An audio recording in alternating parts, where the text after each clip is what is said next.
অনেক সময় পরীক্ষায় প্রশ্ন করে পাওয়ার 5 রিলেটেড। আমরা সবসময় পড়ে থাকছিলাম S square 1/s², x plus 1/x, x cube plus 1/x cube. এই তিনটা জিনিস আমাদের দিলে আমরা পারি, কিন্তু এই 5 দিলে আমরা তখন কি করব একটু দেখার চেষ্টা করি।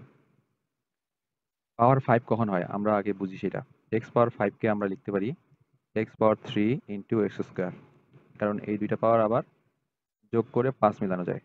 ঠিক আছে, তাহলে এই থিওরিটাকে আমরা অ্যাপ্লাই করব কিভাবে। এখানে কিউব এ কিউব প্লাস বি কিউব রাখবো, এখানে এ স্কোয়ার প্লাস বি স্কোয়ার রাখবো, করে আমরা ট্রাই করে দেখি এখানে কি পাই। এক্স কিউব গুণ হয়ে যাবে এই পুরোটার সাথে, প্লাস 1/x কিউব গুণ হবে এই গোড়াটার সাথে। তারপরে দেখি এটা গুণ করলে এক্স পাওয়ার 5 হয়, এটা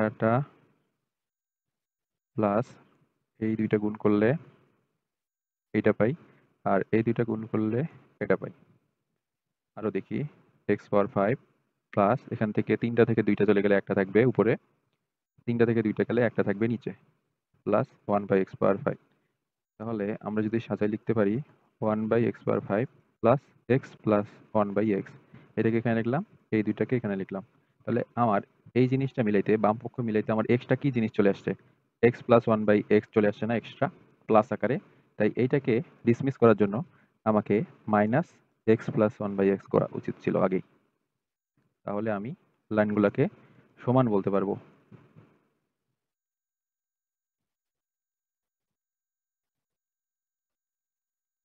ঠিক আছে, এখন আমি সবাইকে সমান বলতে পারবো। তাহলে আমার মেন সূত্রটা কি দাঁড়াইলো, এক্স 5 পাওয়ার 1/x পাওয়ার 5 হচ্ছে একটা কিউব, একটা এস স্কোয়ারের যোগফল, আর বিয়োগ হচ্ছে একটা simple x plus 1/x। Thank you.